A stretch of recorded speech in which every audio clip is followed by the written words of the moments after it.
तो नमस्कार, मैं संजीव भार्गव आप सभी का ITI स्किल इंडिया के यूट्यूब चैनल पे स्वागत करता हूं। और आज जो मेरा वीडियो है वो सबसे पहली जो क्लास होती है इंजीनियरिंग ड्राइंग के लिए, और उसमें जो जो चीज़ें बताई जाती हैं, जैसे किस तरह से हम शब्दों को अक्षरों को लिखते हैं, किस तरह से लाइन खींचते हैं, क्या क्या चीज़ों को ध्यान रखना चाहिए। ड्राइंग शीट को बनाते समय हमको अगर किन चीज़ों को ध्यान रखना है जिससे कि आपकी ड्राइंग बहुत अच्छी बने और आपको एग्ज़ाम के अंदर बहुत अच्छे नंबर मिले, उससे रिलेटेड है। और यहाँ पे मेरे पास इस समय जो वायरमैन के ट्रेड के बच्चे बैठे हुए हैं जिनकी ये ड्राइंग की पहली क्लास है, इसलिए ये जो लेक्चर है या ये वीडियो जो है वो आप नए सभी बच्चों के काम आने वाला है, क्योंकि मेरे जो पढ़ाने का तरीका है उसके अंदर मैं हर बारीक चीज़ को समझाने का प्रयास करता हूँ, जिससे कि अगर शुरुआत में ही आपने उन चीज़ों पे ध्यान दिया तो आपकी ड्राइंग शुरू से ही अच्छी होने लग जाएगी। और जब आपकी 5वीं 6वीं या 7वीं ड्राइंग शीट बनेगी तो वहाँ आपकी जो क्वालिटी एकदम दिखाई देगी वहाँ पे।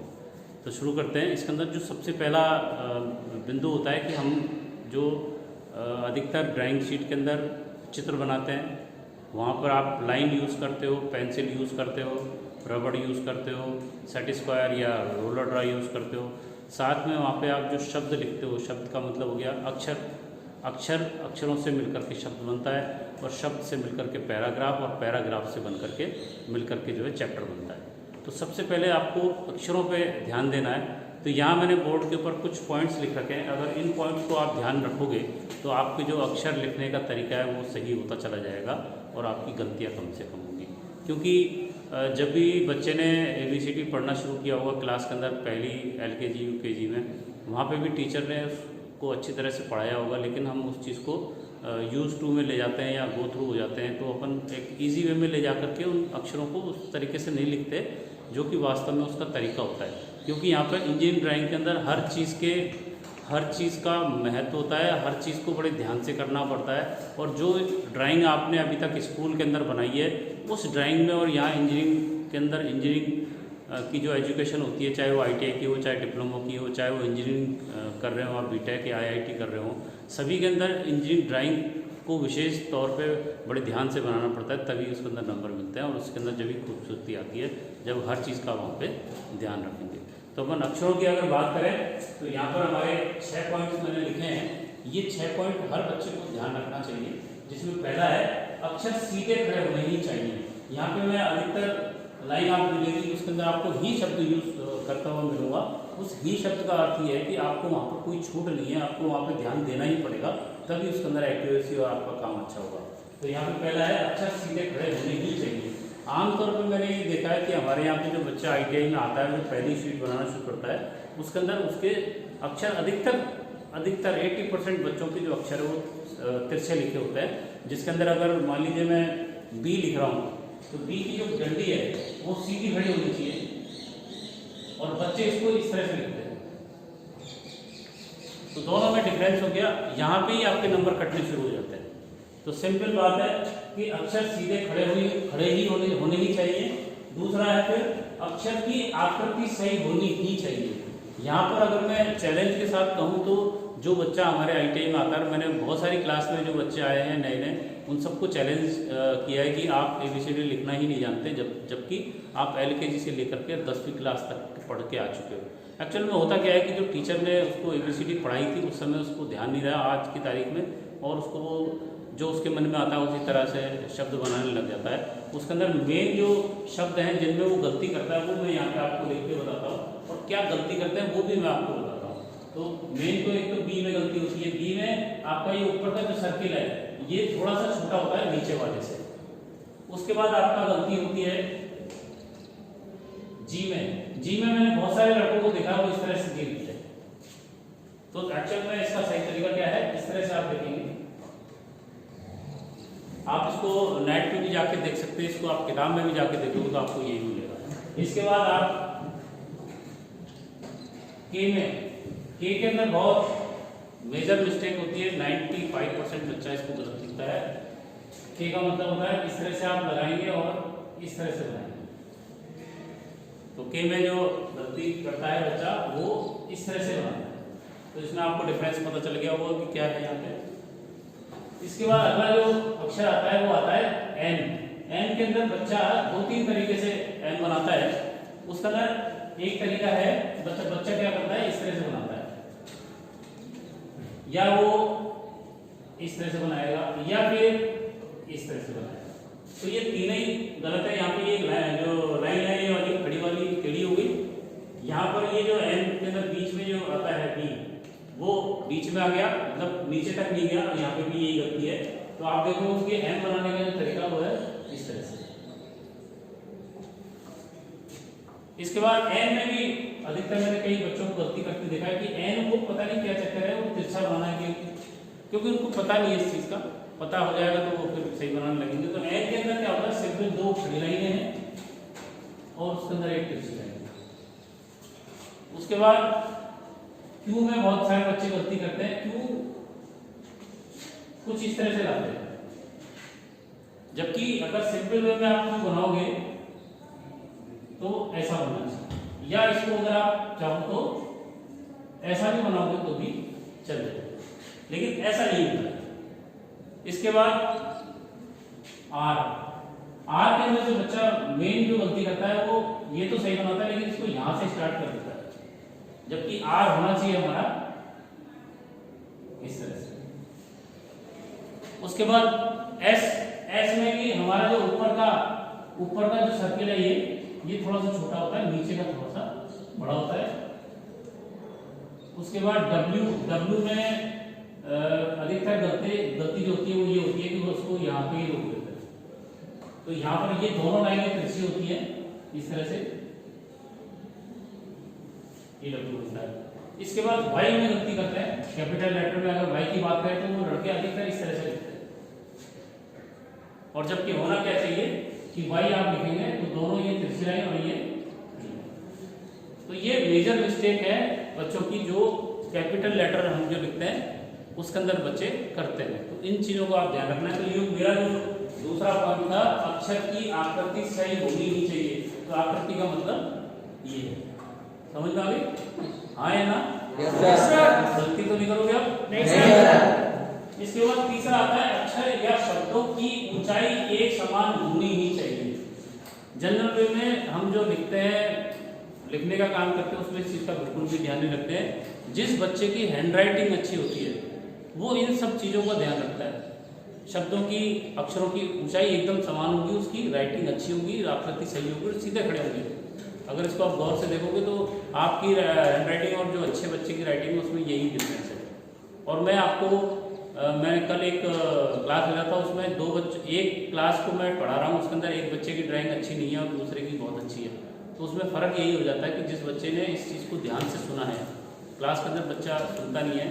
एक तीन चीज़ें होती है इसमें, सुनना, समझना और इम्प्लीमेंटेशन। यानी कि मैं जो बोल रहा हूँ उसको आप सुने ढंग से, फिर उसको समझें आप ढंग से, और उसके बाद इम्प्लीमेंटेशन यानी कि उसको करें आप, तब वो आपकी चीज़ सही हो जाएगी।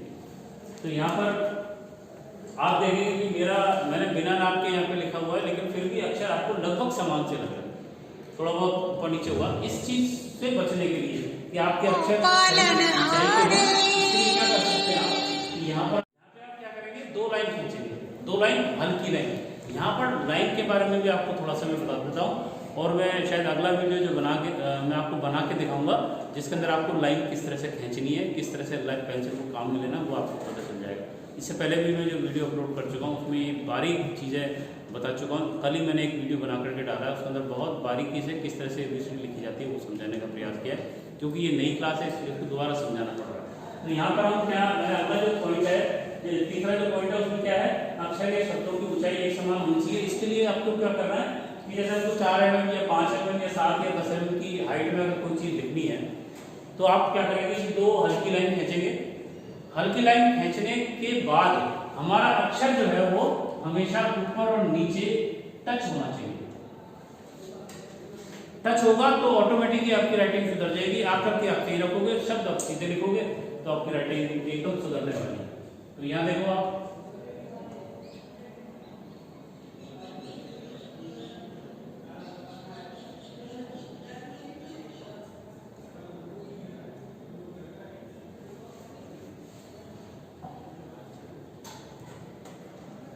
मैं बड़े आराम से, तसल्ली से काम कर रहा हूँ। जल्दबाजी करूंगा तो वही मेरी गलती शुरू हो जाएगी। तो जो ड्राइंग का काम करना है वो हमको बड़ी तसल्ली से आराम से करना है। एक चीज़ और मैं आपको बताना चाह रहा हूँ कि मान लीजिए आपको एक शीट बनाने में 2 घंटे लगते हैं और आप बना के लाते हो और मैं उसको चेक करता हूँ और मैं कहता हूँ कि वो आपकी शीट अच्छी नहीं बनी, आप उसको दोबारा बनाओ।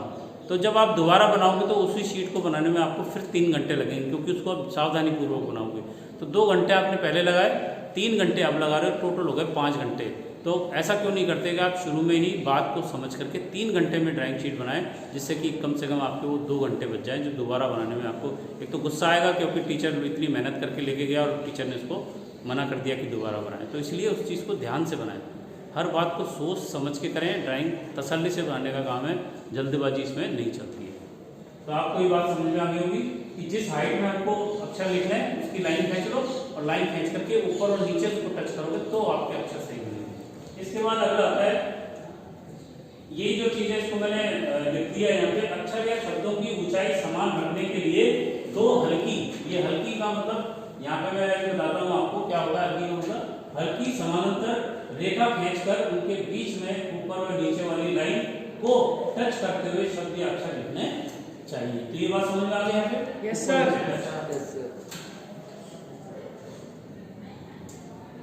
इसके बाद अगला आ रहा है पॉइंट, हिंदी के शब्दों या अक्षरों के सिर्फ रेखा बंदनी से आर पार बंधे होने ही चाहिए। इसका मतलब क्या होता है कि जैसे मैंने यहाँ पे ये ऊंचाई है, ऊंचाई जो आपका शब्द है उसको मैं जब यहाँ से शुरू करके यहाँ तक ले जाऊंगा तब मेरा बात पूरी होगी। अब जैसे यहाँ पे आप देखो, रखने में मैंने रे के ऊपर रेखा बंधनी, रेखा बंधनी कौन सी होती है? जो ऊपर ये होती है, इसको रेखा बंधनी कहते हैं। इससे ये आर पार जानी चाहिए इस तरह से। के में जैसे आया, लिए के अंदर आया, 2 में रह गए। तो जो मैं भी गलती कर रहा हूँ आपको वो गलती नहीं करनी है, क्योंकि मेरे को कोई चेक करने वाला नहीं है, लेकिन आपको चेक करने वाला मैं भी हो सकता हूँ। आपका जो एग्जाम में जो ड्राइंग शीट बनाओगे उसको एग्जामिनर चेक करेगा तो नंबर वो उसी हिसाब से देगा जिस तरह से आपने। आपको बात समझ में आ गई होगी। यहाँ पे मैं आपको समझा रहा था कि किस तरह से शब्दों, हिंदी के खास करके जो शब्द होते हैं या अक्षर होते हैं, उनकी सर जो है वो बना होना चाहिए रेखा बंधनी से, आर पार वो आना चाहिए, तभी वो अच्छा शब्द या अक्षर कहलाएगा। उसके बाद अगला जो पॉइंट है वो शब्द और अक्षरों की ऊंचाई या मोटाई या चौड़ाई आवश्यकता के अनुसार ही होनी चाहिए। इसका मतलब क्या है कि मान लीजिए मुझे कुछ बहुत बड़ा ITI का एडवर्टाइजमेंट करना है बाहर, तो मैं क्या करूँगा, वहाँ पे छोटा सा ITI लिख दूंगा, पता चल जाएगा।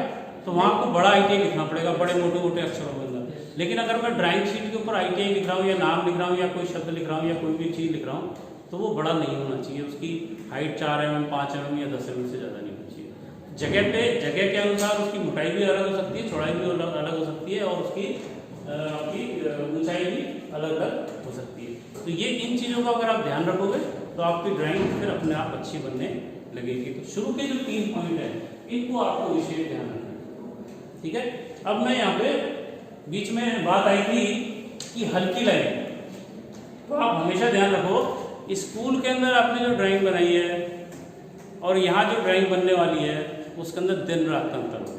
क्योंकि स्कूल के अंदर अधिकतर टीचरों के द्वारा ये कहा जाता है कि आप ड्राइंग को काले से काला बनाओ, डार्क बनाओ, लेकिन अपने यहाँ पे डार्क होनी ही नहीं चाहिए। और स्कूलों में आप अधिकतर HB की पेंसिल काम में लेते हो, लेकिन हम यहाँ पे शुरुआत में कम से कम 5-6 महीने या 10, 12, 15 शीट बनने तक HB की पेंसिल में अलाउ नहीं करता, क्योंकि वो आपकी शीट को काली करती है। साथ में HB की पेंसिल होती है, उसकी जो सिक्का होता है, जो लीड कहलाती है ब्लैक कलर की ग्रेफाइट की, वो सॉफ्ट होता है। तो जैसे ही उसको आप काम में लोगे, थोड़ा सा टूट गया तो उसके कण जो आपकी शीट के ऊपर गिर जाएंगे। कण शीट पे गिरने के बाद आपका हाथ भी वहाँ लगता रहता है। आप सेट स्क्वायर या रोलर ड्रा उसके ऊपर चलाओगे तो रोलर ड्रा के ऊपर भी वो काला काला हो जाएगा और सारी शीट को वो गंदा कर देगा। तो कभी भी अपन को कोशिश करना चाहिए कि जब तक अपने को लाइन खींचने का तरीका नहीं आ जाए, 8, 10, 12 शीट तक हमको HB की पेंसिल काम में नहीं लेनी चाहिए। तो उसके लिए मैं H और 2H की पेंसिल मंगाता हूँ। और आपकी पेंसिल एकदम बारीक होनी चाहिए। एकदम बारीक का मतलब ये है कि आप उसको छीलने के बाद भी थोड़ी बहुत अगर रह गई है तो मैंने जो सामान मंगाता हूँ उसके अंदर रेगमाल मंगाता हूँ, जो लकड़ी को छीलने के, लकड़ी को अंदर घिसाई के काम में आता है। उससे आप उसको बनाएंगे, उसको घिसेंगे तो आपकी पेंसिल एकदम बारीक हो जाएगी। उससे क्या होगा, पेंसिल के बारीक होने से आपकी लाइन भी बारीक होगी और आपका चित्र भी अच्छा बन जाएगा। तो यहाँ पर मैं आपको हल्की लाइन और गहरी लाइन को चौक से बना के दिखाने का प्रयास कर रहा हूँ। आपकी पेंसिल की नोक जो होती है बहुत बारीक होती है, लेकिन चौक काफ़ी मोटी होती है। उसके बावजूद आप देख सकते हो कि हल्की और गहरी लाइन में डिफरेंस कैसे आता है। तो यहाँ देखें,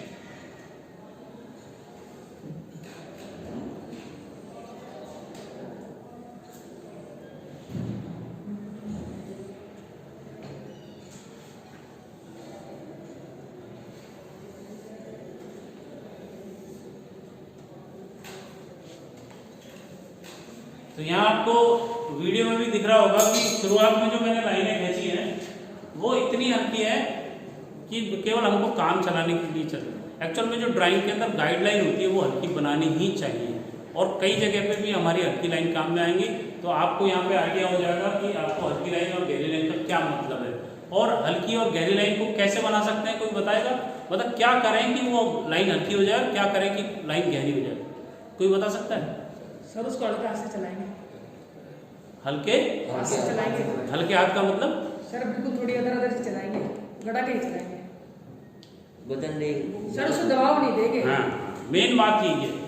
जो वास्तव में ड्राइंग के अंदर काम करना जानता है, ये बच्चे ने जो जवाब दिया एकदम एक्यूरेट, एकदम सटीक जवाब। जो टीचर है या किसी भी इंटरव्यू में आप जाते हो तो जो सामने वाला पूछ रहा है सवाल, उसका जवाब आपको सटीक देना होगा, जो वास्तव में वो चाह रहा है। अगर आपको वो बात नहीं आती तो आप उसको वहाँ पे मना कर सकते हो। उसके अंदर ये नहीं होना चाहिए कि ये हो सकता है, वो हो सकता है, ऐसे नहीं होता है। तो वहाँ पे एकदम सटीक जवाब दें। इस बच्चे ने क्या नाम बेटा? प्रिंस। और वायरमैन का स्टूडेंट एकदम सटीक जवाब दिया है कि पेंसिल के ऊपर आप हाथ का प्रेशर जितना लगाएंगे उतनी ही लाइन आपकी गहरी या हल्की हो सकती है। तो यहाँ पे मैंने यही किया है कि ये जो हल्की लाइन खींची है उसके लिए मैंने हाथ का प्रेशर लगाया ही नहीं है, बिल्कुल केवल पकड़ के मैंने इसको चला दिया। और जैसे जैसे मैं इसमें प्रेशर बढ़ाता चला जाऊंगा, ये लाइन हमारी यहाँ पे गहरी होती चली गई। इसी चीज़ को आपको ड्राइंग में भी ध्यान देना है कि आपकी वहाँ पे गलती नहीं हो। लाइन हल्की अगर मांगी गई है तो हल्की ही बनाएंगे, और थोड़ी सी गहरी मांगी है तो थोड़ी सी गहरी बनाएंगे। वहाँ पे बहुत गहरी लाइन बनाने की आवश्यकता बिल्कुल भी नहीं होनी चाहिए, क्योंकि उसके बहुत गहरी लाइन बनाने से क्या होगा कि जब आप एक शीट के ऊपर दूसरी शीट रखोगे और वो आपस में रगड़ खाएंगी तो आपका जो कालापन है डार्क लाइन का वो दूसरी शीट के पीछे लग जाएगा, और वो बार बार घिसेगी तो आपकी शीट को नेचुरली वो काला कर देगा। तो जब एग्जाम में आप पेपर दो वहाँ पे भी आपको ध्यान देना है। पहले हल्की लाइन से काम शुरू करें, उसके बाद जब आपका काम हो जाए और आपको लगे कि हमारा चित्र सही हो गया है, उसके बाद जिन लाइनों को गहरा करना है या जिन लाइनों, जैसे आयत बना रहे हैं अपन, तो हल्की लाइन से आयत बनाएं और केवल उन 4 लाइनों को गहरा करें जिससे कि आयत बन रहा है। जैसे मैं आपको समझा भी देता हूँ। हम अगर यहाँ पे आयत बनाना चाहेंगे तो क्या करेंगे, पहले एक हल्की लाइन खींचेंगे, उसके बाद मैं नापूंगा ये मान लीजिए 30 mm है और ये मेरा 20 mm है, और ये मैंने लाइन बना दी, मेरा आयत बन गया हल्की लाइन से। लेकिन मेरा एक्चुअल में चित्र क्या पूछा जा रहा है, आयत बनाओ। तो यहाँ केवल आयत की लाइन के ऊपर हल्का सा दोबारा फेर देंगे, हल्का सा दोबारा करेंगे, तब मेरा ये आयत एकदम एक्यूरेट दिखाई देगा। और आपकी इस लाइन जो मैंने दोबारा इस पे खींची है और ये जो लाइन है इसकी मोटाई में और गहराई में अंतर अपने आप आ जाएगा। लेकिन मोस्टली लड़का जो शुरू में आता है वो क्या करता है कि पहले से गहरी लाइन खींचना शुरू कर देता है। तो अगर आपने सारी लाइनें गहरी खींच दी तो पता नहीं चलता कि कौन सी लाइन हमको गाइड कर रही है और कौन सी लाइन वास्तव में हमारे चित्र की है। तो इस चीज़ का आपको ध्यान रखना। तो यहाँ हमने शब्दों के बारे में बात कर ली, लाइन के बारे में बात कर ली। अब तीसरी चीज़ आती है कि हम ड्राइंग के ऊपर जो चित्र बनाते हैं उसके अंदर स्टार्टिंग पहले एक लेटी हुई लाइन से या एक खड़ी हुई लाइन से करते हैं। तो वो लाइन कैसे खींचनी चाहिए उसको मैं बताने के लिए, ये हमारी ड्राइंग शीट होती है जो ITI के अंदर काम में आती है। इसको क्वार्टर शीट कहते हैं एक्चुअल में, जो पूरी शीट होती है। यहाँ पे ड्राइंग शीट में भी हमें ध्यान रखना चाहिए कि कौन सी ड्राइंग शीट लानी चाहिए।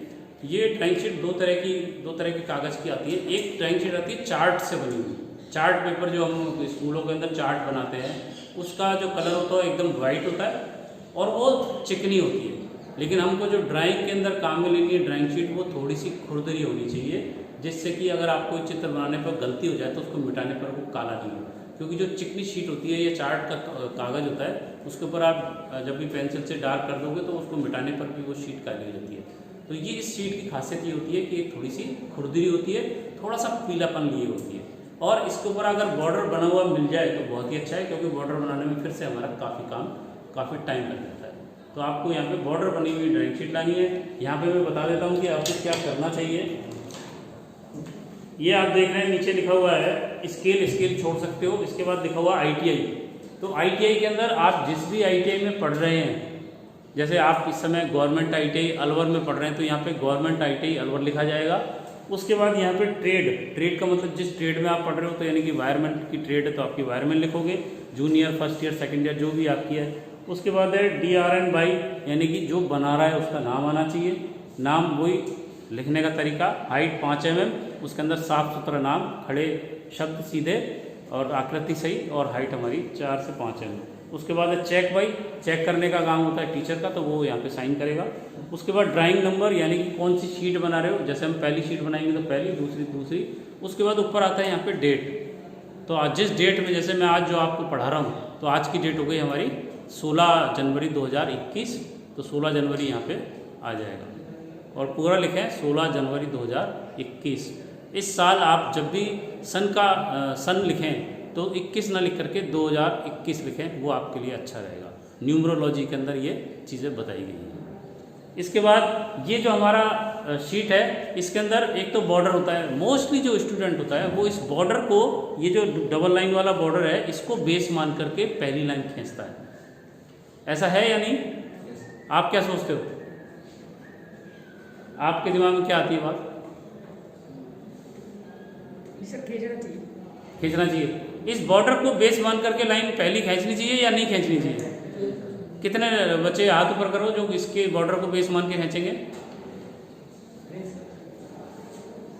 लगभग सारे। ये तरीका एकदम गलत है।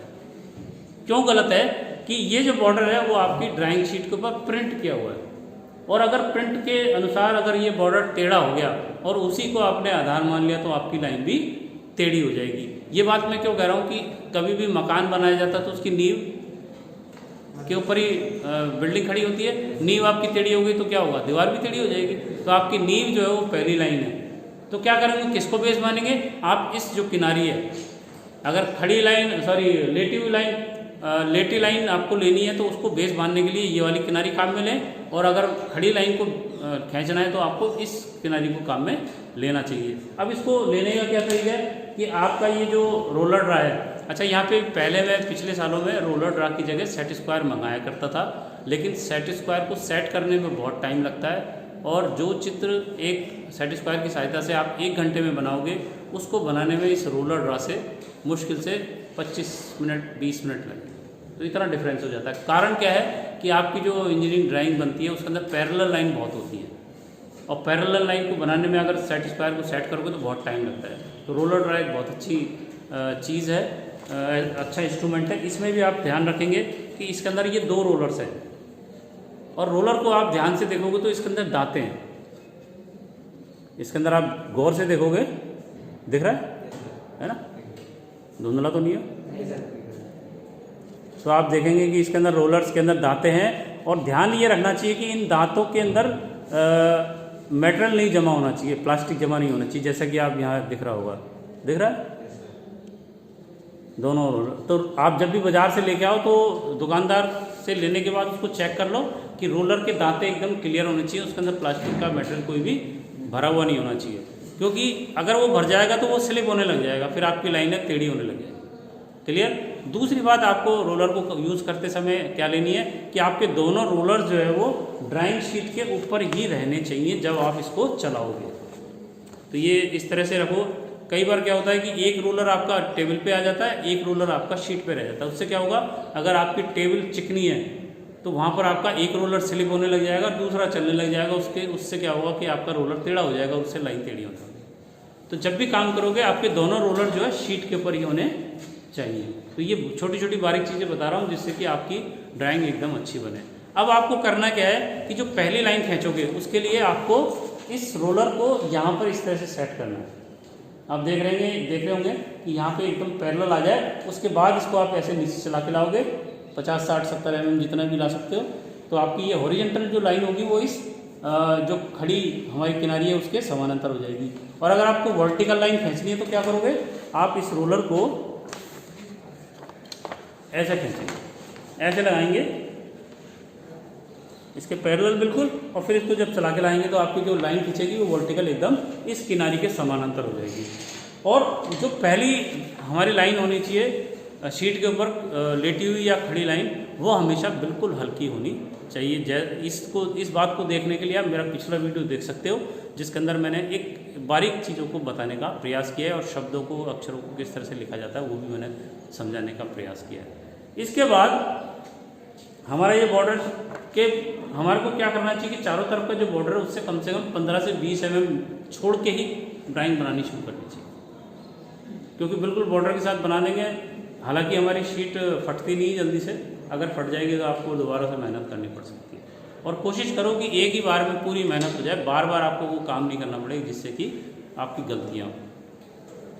एक बात और कि आप वायरमैन ट्रेड के स्टूडेंट हो, वायरमैन, इलेक्ट्रिकल, इलेक्ट्रॉनिक्स, इसके अंदर जो आप ड्राइंग बनाएंगे उसके अंदर ब्लॉक डायग्राम आएंगे, उसके अंदर सिंबल आएंगे, सिंबलों में काफ़ी गोले काम में आते हैं। तो एक हमारा वो आता है चांदा आता है गोल, 360 का एक चांदा आता है, उसके अंदर गोले कटे होते हैं, टेम्पलेट्स कटे होते हैं, वो वाला अगर लेके आएंगे तो गोले बनाने आसान होते हैं। उसके अंदर ऑटोमेटिक हर साइज़ के गोले लगभग बने होते हैं, 5, 7, 10, 15, 20 तक के गोले बने होते हैं। तो ये जो हमारा चांदा है, जनरली जो चांदा आता है वो हमारा केवल 180 वाला ही आता है, लेकिन ये 360 वाला चांदा है। ये इलेक्ट्रिकल, इलेक्ट्रॉनिक्स, वायरमैन से संबंधित जो स्टूडेंट्स हैं उनको अपने पास रखना ही चाहिए, क्योंकि इसके अंदर विभिन्न प्रकार के गोले आपको बने हुए, कटे हुए मिलेंगे। ये गोले के टेम्पलेट्स कहलाते हैं। इससे गोला बनाना अपने लिए बहुत आसान होता है, क्योंकि हमारा जो सर्किट होता है या ब्लॉक डायग्राम होता है उसके अंदर इस तरह के गोले ज़रूर आते हैं, तो उससे अपना टाइम बचेगा। मेन है टाइम बचाना, और एक्यूरेसी इसके अंदर अपने आप आ जाती है, तो इसको आप अपने पास ज़रूर रखें। इसके बाद अब अगर मान लीजिए मैं आपको आयत, वर्ग, त्रिभुज बनाने के लिए कहता हूँ, तो आप शुरुआत कैसे करोगे? तो आपने शीट के ऊपर पहली लाइन जो है यहाँ से पैरेलल ला करके यहाँ से करीब इस बॉर्डर से करीब 60 mm नीचे ले लो और यहाँ से यहाँ तक नीचे खींचो। लाइन खींचने में आपको क्या ध्यान रखना है, यहाँ पे एक शब्द यूज़ करता हूँ लाइन वर्क, जो हर बच्चे को पता होना चाहिए कि लाइन वर्क का मतलब क्या होता है। लाइन वर्क का मतलब यहाँ पे होता है कि आप लाइन जब खींचोगे तो पेंसिल बारीक होने की वजह से वो लाइन बारीक आएगी, लेकिन हाथ का प्रेशर एक समान होना चाहिए, जिससे कि अगर आप यहाँ से लेकर के और यहाँ तक लाइन खींच रहे हो पूरी लेंथ में, तो उस लाइन की मोटाई एक समान होनी ही चाहिए।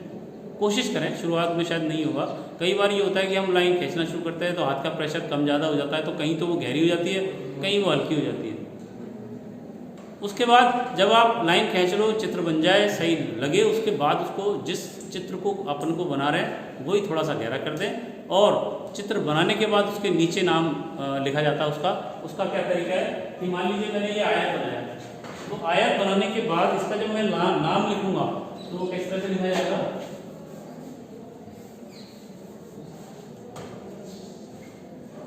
इस लाइन, ये जो हमारी गाइडलाइन थी, इससे 5 mm नीचे और फिर 5 mm नीचे, यानी कि 2 लाइन खींचोगे इस लाइन के पैरेलल में, इन दोनों के बीच में गैप 5 mm होना चाहिए। और अगर 5 mm में आपको अक्षर लिखने में दिक्कत आ रही है तो उसको 4 mm भी कर सकते हो। तो जैसे ही आपके 4 या 5 mm रखेंगे, और इस लाइन, जितने भी इस लाइन के ऊपर, जैसे मान लीजिए ये लाइन है, इस पे कई चित्र बन रहे हैं, तो इस लाइन को भी आप नीचे ले जाएं पूरे एंड तक, और यहाँ पर आप लिखें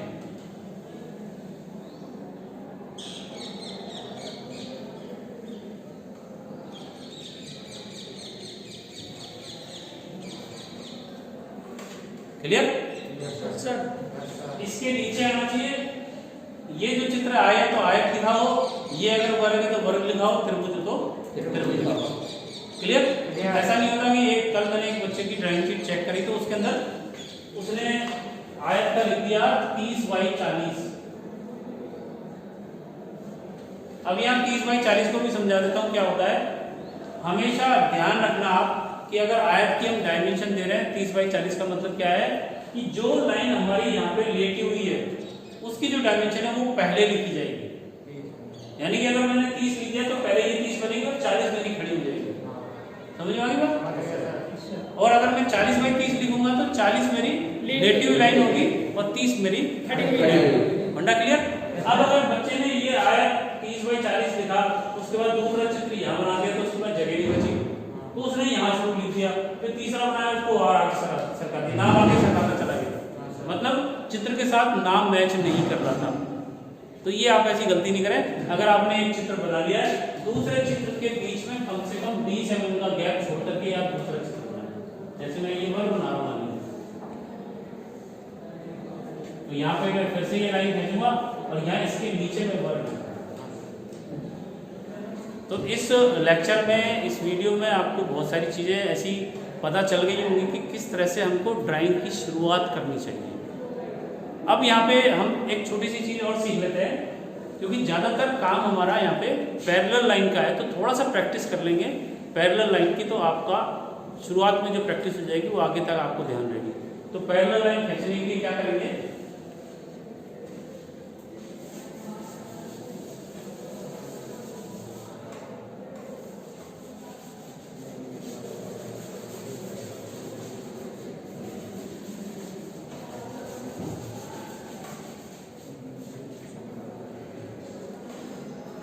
यहाँ हम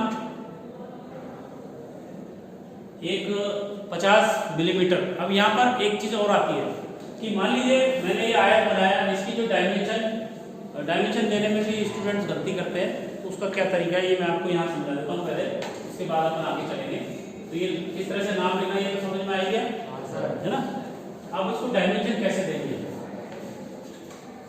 क्योंकि अगर शुरुआत में ही आपने समझ लिया इस बात को तो आपकी गलतियां नहीं होंगी। एक तो डायमेंशन जो होती है वो रिपीट नहीं होती कभी, कोई भी डायमेंशन आपको 2 बार नहीं देनी है। जैसे 30 बाई 40 है, तो कई लड़के क्या करते हैं, यहाँ पे ये 40 बाई 30 है तो यहाँ 40 लिख दिया, यहाँ 30 लिख दिया, फिर यहाँ 30 लिख दिया और फिर यहाँ 40 रिपीट हो गई।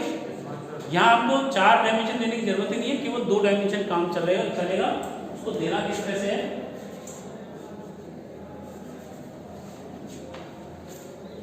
आप इस लाइन को अपने आयत बना लिया, 40 बाई 30 का बना लिया मान लीजिए, तो ये जो लाइन है इसको नीचे ऐसे इसी को आगे बढ़ाएंगे, इसको कहते हैं विस्तार रेखा। क्या कहते हैं, विस्तार रेखा। अंग्रेजी में इसको कहते हैं एक्सटेंशन लाइन। क्या कहते हैं, एक्सटेंशन लाइन। क्लियर, ये गहरी नहीं होनी चाहिए, हल्की होनी चाहिए। अब एक लाइन आएगी जो इस लाइन के पैरेलल आएगी, इस लाइन के पैरेलल।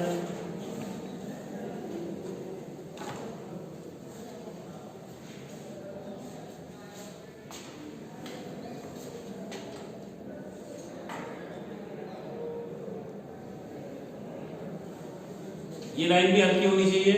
ये कहलाती है बीमा रेखा या जिसको अंग्रेजी में कहते हैं डायमेंशन लाइन। क्या कहते हैं, डायमेंशन लाइन। क्लियर, हल्की होनी चाहिए और इस दोनों लाइनों को टच करनी चाहिए। क्लियर। और अब यहाँ पे आप बनाएंगे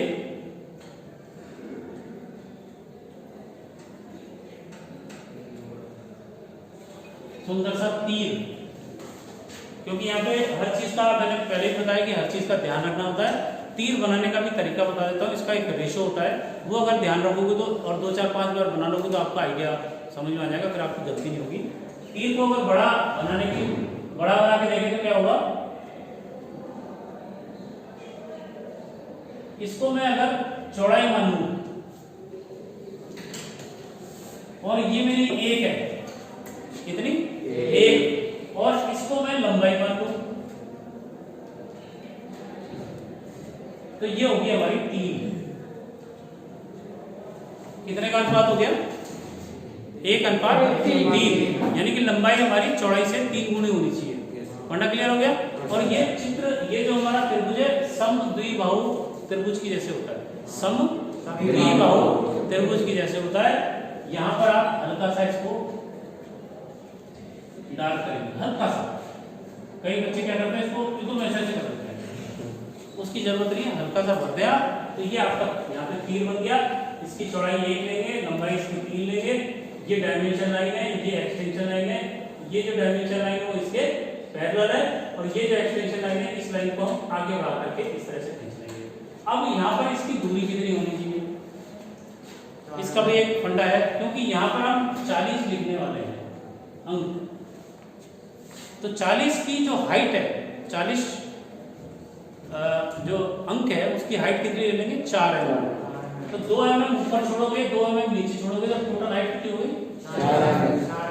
क्यों भाई 40 का 4 कितनी हाइट में 4 mm है। 2 mm नीचे छोड़िए और 2 mm ऊपर छोड़िए कितना हो गया 8 mm। तो इस लाइन को आप 8 mm दूर खींचोगे। क्लियर। यहाँ पर आप 40 लिख दिया और ये 40 हमारा इसके लगभग सेंटर में होना चाहिए। ठीक है। इसके बाद हमको खड़ी डायमेंशन कैसे देनी है। खड़ी डायमेंशन मान लीजिए मेरे को यहाँ देनी है, तो ये लाइन तो आगे है ही नहीं, इस लाइन को मैं ऐसे खींचूंगा और यहाँ से कोई 8 mm दूर, ये मेरा तीर हो गया और यहाँ पर मैं 30 mm इस तरह से। तो ये लिखने का तरीका हॉरिजॉन्टल और ये खड़ा तरीका। तो 30 और 40 में इसकी डायरेक्शन बदल गई, 90 डिग्री घूम गया ये। तो इस तरह से ये डायमेंशन दी जाती है। समझ में आ गई बात। ये गलतियां शुरू में नहीं होनी चाहिए। डायमेंशन आपको रिपीट नहीं करनी है।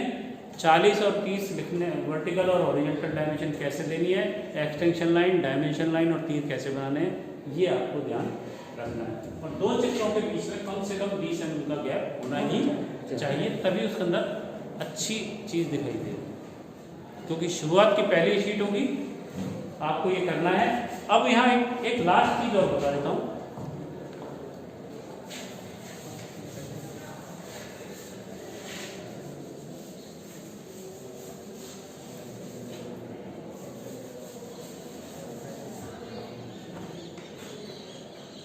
जो अक्षर होते हैं उनके लिखने के 3 तरीके होते हैं। Single stroke letters, double stroke letters और इंक्लाइन लेटर्स।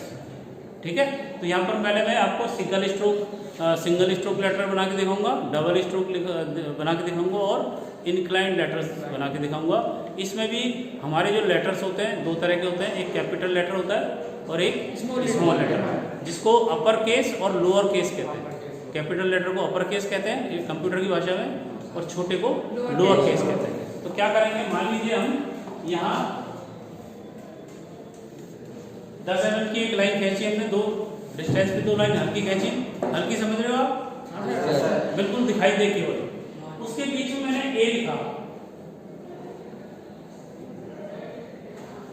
तो ये मेरा single stroke capital letter A हो गया। क्लियर। अब अगर मुझे स्मॉल लेटर लिखना है तो मैं क्या करूंगा, इसकी आधी दूरी पर यानी कि 5 mm के ऊपर एक हल्की लाइन ले लूंगा और अब मैं यहां पे ए बनाऊंगा।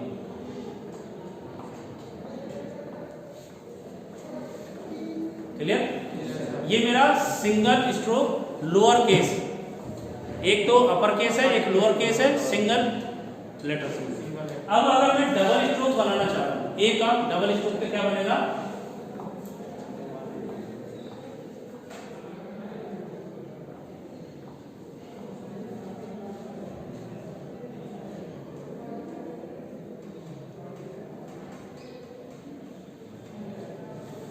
इसके अंदर आपको ज्यादा गहरा नहीं करना है, हल्का करना है। ये डबल स्ट्रोक समझ में आ गया। डबल स्ट्रोक आपका अल्फाबेट ए। इसके बाद आई इंक्लाइन। तीसरा क्या था, इंक्लाइन। इंक्लाइन में क्या होता है, मैंने एक लाइन खींची खड़ी और यहाँ पर एक कितने डिग्री पर, 75 डिग्री। क्योंकि जो इंक्लाइन लेटर्स होते हैं वो 75 डिग्री पर झुके हुए होते हैं, या अगर वर्टिकल से देखें तो 15 डिग्री। यहाँ से ये कितना डिग्री हो गया, 15 डिग्री। 15 और 75 कितना हो गया, 90 डिग्री। तो अगर ये 75 है तो ये अपना आप 15 हो जाएगा। तो आपको अगला जो लेटर अगर उसमें लिखना है इंक्लाइन में, तो 75 डिग्री झुका हुआ होना ही चाहिए। तो यहाँ पर ए अगर मैं बनाऊंगा प्रैक्टिस के लिए, मान लीजिए मैंने ये 10 mm की लाइन खींच रखी है यहाँ,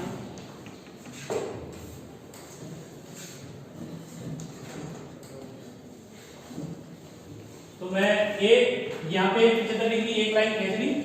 मैं तरीका बता रहा हूँ किस तरह से आप इंक्लाइन लेटर्स को लिख सकते हो। तो आप क्या करोगे, 10 mm की 2 लाइन खींच लोगे लंबी और पहली लाइन 75 डिग्री पे खींचोगे, खींच ली।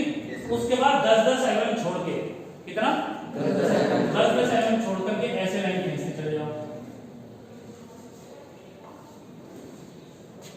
तो ये अपनी बेस लाइन होगी जिसपे अपन को सारे शब्द या अक्षर बनाने तो यहाँ ए बनाने के लिए, बी बनाने के लिए इसको बेस ले लेंगे, ये छोटा बनेगा और ये हमारा थोड़ा सा बड़ा। फिर सी को बनाने के लिए इसको टच करते हुए, डी बनाने के लिए इसी पे डी बन जाएगा, ई बनाने के लिए इसी पे ई बन जाएगा। तो यहाँ आपको इसमें और इसमें डिफरेंस दिखाई दे रहा होगा। Single stroke capital letter A, single stroke small letter A, double stroke capital letter A और इंक्लाइन कैपिटल लेटर ए। तो ये 3 तरीके होते हैं। ये बात समझ में आ गई आपको? Yes sir. अब मैं आपको होमवर्क दे रहा हूँ। जो ये वीडियो देख रहा है बच्चा, वो भी अपनी प्रैक्टिस के लिए घर पे ये काम कर सकता है शीट के ऊपर। वो किसी भी IIT में पढ़ रहा हो या पॉलिटेक्निक में या इंजीनियरिंग में पढ़ रहा हो, तो उसको अगर शुरुआत में इस तरह की ड्राइंग शीट बना लेगा मेरी वीडियो देख करके, तो आपकी आगे आने वाली सारी ड्राइंग जो है बहुत अच्छी बनने वाली है। इसके अंदर होमवर्क क्या है कि आपको ABCD से लेकर के Z तक 10 mm में लिखना है सिंगल स्ट्रोक,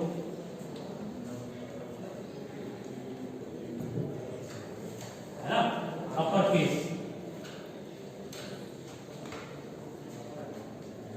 समझ में आ गई? उसके बाद दूसरा काम 5 ABCD। आप एक काम करना, A लिखो 10 में, 5 की लाइन खींच लेना, फिर स्मॉल ए, फिर बी लिखना, फिर स्मॉल बी, सी लिखना, फिर स्मॉल सी।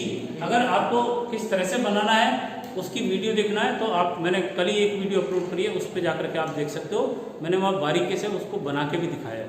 तो आपका ABCD Z तक वो आपका 5 mm के अंदर सिंगल स्ट्रोक लोअर केस। ये मैं लोअर केस अपर केस इसको कैपिटल लेटर स्मॉल लेटर भी बोल सकता हूँ, लेकिन क्योंकि आजकल कंप्यूटर का ज़माना है, अगर कंप्यूटर में कोई काम करने जाओगे तो वहाँ अगर कोई बोलता है कि लोअर केस में लिखो अपर केस में लिखो, तो आपको बात समझ में आ जानी चाहिए। इसके बाद तीसरा काम क्या करना है आपको, 0 से 9 बड़े 10 mm के अंदर, ठीक है। चौथा आपको क्या करना है, ABCD Z तक इंक्लाइन यानी कि 75 डिग्री पर इंक्लाइन लेटर।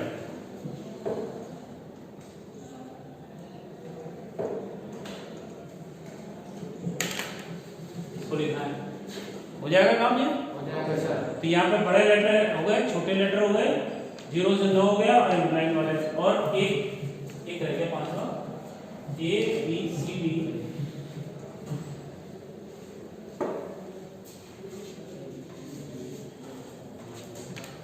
ABCD Z तक डबल स्ट्रोक,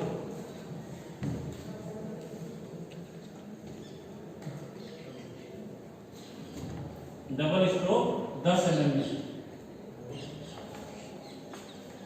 ठीक है। या आप अपनी रफ कॉपी में लिख लो, जो आपको काम घर से करके लाना ही लाना है। इसके अंदर अगला जो हम काम करने जा रहे हैं वो है, क्योंकि मैंने कहा आपको कि आपकी जो ड्राइंग बनेगी उसके अंदर अधिकतर पैरेलल लाइन का उपयोग होने वाला है, तो हम यहाँ पे पैरेलल लाइन की प्रैक्टिस करेंगे। उसके लिए एक सिस्टम मैंने बना रखा है छोटा सा, अगर उसको करोगे तो आपका काम करने का तरीका आपको अपने आप ही आ जाएगा। तो क्या करना है इसमें, हम यहाँ पर पहले एक लाइन खींचेंगे,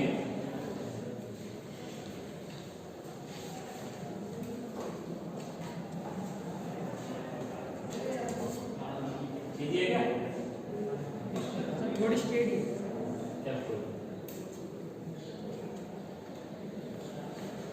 यहाँ मैंने एक लाइन खींची है। अब लाइन के अंदर में भी अगर थोड़ी सी गहराई में जाए, मैं हर बात को शुरुआत में इसलिए बताना चाह रहा हूँ जिससे कि आपकी आगे आपको ध्यान रहे, और इतनी बारीकी से जल्दी से आपको किसी भी वीडियो में या किसी टीचर द्वारा नहीं बताया गया होगा, ये मेरी गारंटी। क्योंकि आप IIT में पहली बार आए हो, तो आपको स्कूलों में तो इस चीज़ का ध्यान दिया ही नहीं जाता, देते भी होंगे तो हम ध्यान नहीं देते, लेकिन यहाँ आपको ध्यान देना ही पड़ेगा क्योंकि आपकी ड्राइंग खराब होने वाली है अगर ध्यान नहीं दोगे। तो हम जब कोई भी लाइन खींचेंगे तो एक तो ये किनारी के समानांतर होनी चाहिए, ये मैंने आपको बता ही दिया। दूसरा, कोई भी लाइन दो तरह की हो सकती है, एक तो खुली लाइन जिसकी लंबाई कितनी भी हो सकती है, और एक बंधी लाइन। बंधी लाइन का मतलब ये है कि उसकी पर्टिकुलर डिस्टेंस है, यानी कि अगर मैं यहाँ पे 50 mm की लाइन ले रहा हूँ तो 50 mm के बाद दोनों साइड वहां पर बिंदु लगे होने चाहिए। भाई बिंदु लगाओगे जब तो बंद होगी ना लास्ट में जाकर के।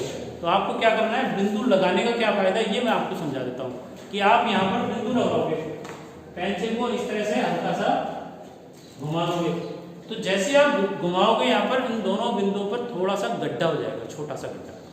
गड्ढा होने का क्या फायदा है कि जब इन बिंदुओं से दूसरी लाइन खींचोगे जो इससे गुजरेगी, तो आपकी पेंसिल उस गड्ढे में से होकर के अगर गुजरेगी तो उससे आपको आभास हो जाएगा कि आपकी लाइन जो है उसी बिंदु से गुजरी है।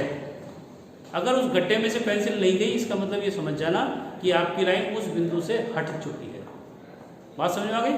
बात छोटी सी है लेकिन बहुत इंपॉर्टेंट है, जीवन भर काम आएगी। और मैं जब ड्राइंग शीट चेक करता हूँ तो यहाँ उस बिंदु को ही पकड़ता हूँ कि क्या वास्तव में बच्चे ने उस बिंदु से दूसरी लाइन खींची वो सही है या नहीं है। और कई बार तो जैसे पिछला जो वीडियो बनाया उसके अंदर मैंने उसको मोबाइल से थोड़ा बड़ा करके दिखाया तो साफ पता चलता है कि अगर आधा mm का भी डिफरेंस है तो वहाँ पर वो अंतर दिखाई दे रहा है। क्लियर? तो बिंदु होने का फायदा समझ में आ गया। अब यहाँ क्या करेंगे, 50 mm की लाइन ली और 10-10 mm के ऊपर हम यहाँ पर बिंदु लगा देंगे। लगा दिया। अब हमें अगर वर्टिकल लाइन के समानांतर खींचनी तो एक वर्टिकल लाइन खींच लेंगे यहाँ पे, ये 90 डिग्री पर होनी चाहिए और 50 mm की ही होनी चाहिए। ये मैंने 50 नाप करके बिंदु लगा दिया और यहाँ पे वही 10-10 के ऊपर 10-10 mm के ऊपर ये बिंदु लगा दिए। चाहे तो नाम भी रख सकते हो आप, ABCD या जो भी। अब अगर वर्टिकल लाइन के पैरेलल खींचना है तो क्या करेंगे हम, ये जो हमारा रोलर ड्रा है उसको यहाँ रखेंगे और इधर आगे चलाएंगे, इस बिंदु पे लाएंगे और ऐसे खींच देंगे, फिर आगे चलाएंगे, इस बिंदु पे लाएंगे, फिर ऐसे खींच देंगे, फिर लाएंगे आगे।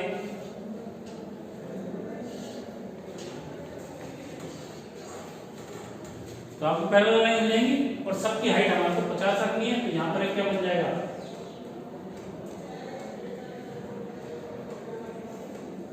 एक वर्गाकार आकृति में 5 वर्टिकल लाइन समानांतर। अब यहाँ पे अगर आपकी लाइन समानांतर नहीं होंगी तो तुरंत पता चल जाएगा। आधा mm का भी गैप होगा तो मेरी नज़रें इतनी शार्प है इस मामले में कि आपको तुरंत बता दूंगा कि कौन सी लाइन पैरेलल नहीं है या डिस्टेंस में ऊपर नीचे कम ज़्यादा हो रहा है। तो आप अगर ध्यान से बनाओगे तो सही होगा। क्लियर? अब मेरे को अगर हॉरिजॉन्टल लाइन खींचनी है पैरेलल में तो क्या करूँगा, मैं इस रूलर को यहाँ रखूँगा और इस पॉइंट पे आकर के इधर लाइन खींच दूंगा।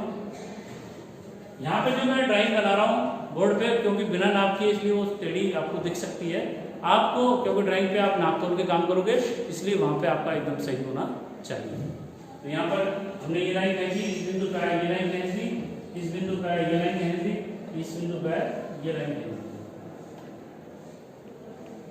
अब आप जांच करने का क्या तरीका है, आप जब इस चित्र को बना लोगे तो इसके अंदर जितने भी वर्ग बने हैं वो बिल्कुल बराबर होने ही चाहिए। यदि अगर आपकी पैरेलल लाइन सही होगी तभी वो सही आएंगे, अदरवाइज आपको खुद को पता चल जाना चाहिए कि यहाँ कोई गलती हो चुकी है। तो बारीकी से आप काम करोगे तो ही ऐसा होगा।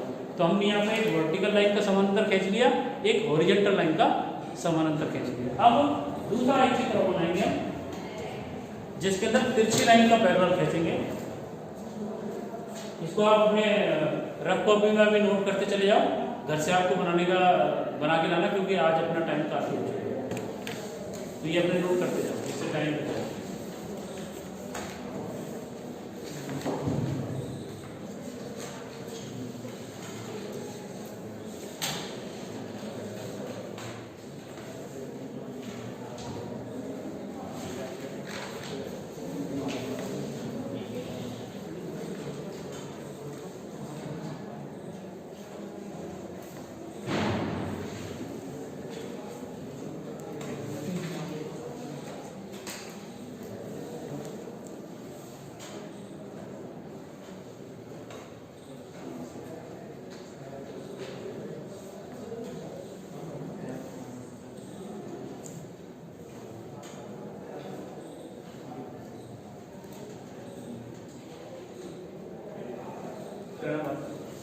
अब हमने यहाँ पर एक वर्ग बना लिया 50 बाई 50 का और 10-10 mm के ऊपर 5 बिंदु लगा लिए, तो नाप तब सही हो गई। अब क्या करेंगे हम इस वाले बिंदु से इस वाले बिंदु को मिला देंगे,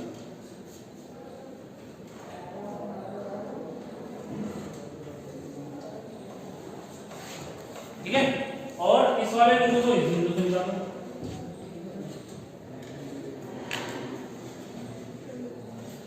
ये जो सारा काम है वो आपको बिल्कुल हल्की लाइन से ही करना है, वहाँ पर काली लाइन बिल्कुल भी नहीं होनी चाहिए। और H या 2H की पेंसिल से ही करेंगे, HB की पेंसिल बिल्कुल भी यूज़ नहीं करेंगे। और जो बाजार से आप मैकेनिकल पेंसिल लाए हो क्लच वाली, जो दबा करके इस तरह से होता है, उससे भी काम नहीं करेंगे। जो भी करेगा उससे मैं दोबारा शीट बनवाऊँगा, ये मेरे सिद्धांत है। शुरू में आपकी ड्राइंग अच्छी होनी ही चाहिए।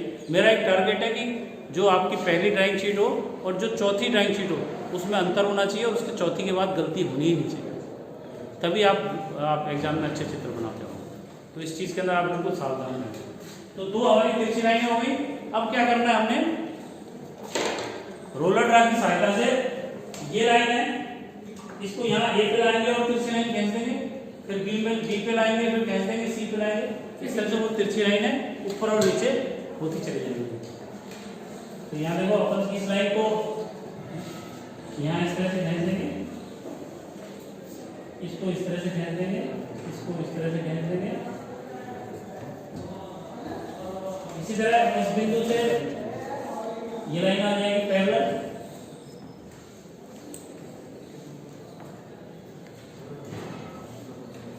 आ जाएगी पैरेलल। और इसी तरह से हम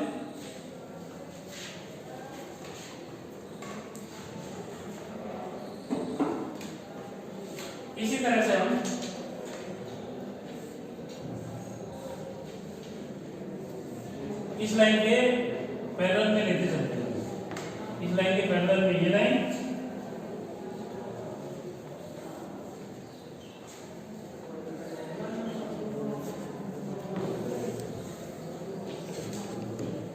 और इसी तरह यहाँ पे भी ये लाइन है पैरेलल आ जानी चाहिए। अब ये मैंने बिना नाप के बनाई है, इसलिए यहाँ पे गड़बड़ हो गई है, लेकिन आप चूंकि नाप तोड़ के बनाओगे इसलिए आपकी लाइन एकदम सही होनी चाहिए। और आप खुद ही बनाने के बाद आपको खुद को अंदाजा हो जाना चाहिए कि इसमें कहाँ गलती अपन ने कर दी है। तो ध्यान से बनाओगे तो गलती होनी ही नहीं चाहिए, अगर हो भी जाती है तो आप उसको सुधार सकते हो। तो ये काफ़ी लंबा वीडियो हो चुका है, शायद 1 घंटे से ऊपर का वीडियो हो चुका है, और आपने इसके अंदर बहुत सारी चीज़ें सीखी, किस तरह से अक्षर शब्द लिखने हैं, किस तरह से लाइन खींचनी है, किस तरह से चित्र बनाना है, किस तरह से डायमेंशन देनी है, किस तरह से कैपिटल लेटर्स को लिखा जाएगा, किस तरह से समानांतर रेखाएं खींचनी है। ये सारी चीज़ें मैंने इस लेक्चर में या वीडियो में बताने का प्रयास किया, जो कि आपके आने वाले समय में जो भी ड्राइंग बनेगी उसके अंदर बहुत काम आएगी। तो आज के लिए इतना ही। अगर आपको मेरा वीडियो अच्छा लगा लाइक करें, अपने दोस्तों के बीच में शेयर करें। वो आपके दोस्त जो ITI कर रहे हैं या पॉलिटेक्निक कर रहे हैं या BTech कर रहे हैं, वो किसी भी सिटी के हो सकते हैं, किसी भी राज्य के हो सकते हैं, क्योंकि हमारा जो कोर्स है ITI का वो पूरे ऑल इंडिया लेवल पे चलता है। तो आप सभी अपने साथियों को, रिश्तेदार जो भी पढ़ रहे हैं ITI में या डिप्लोमा में, उनको भेजें, जिससे कि वो बारीक चीज़ें सीख सके और समझ सके। आज के लिए इतना ही। नमस्कार, धन्यवाद, जय हिंद, जय भारत।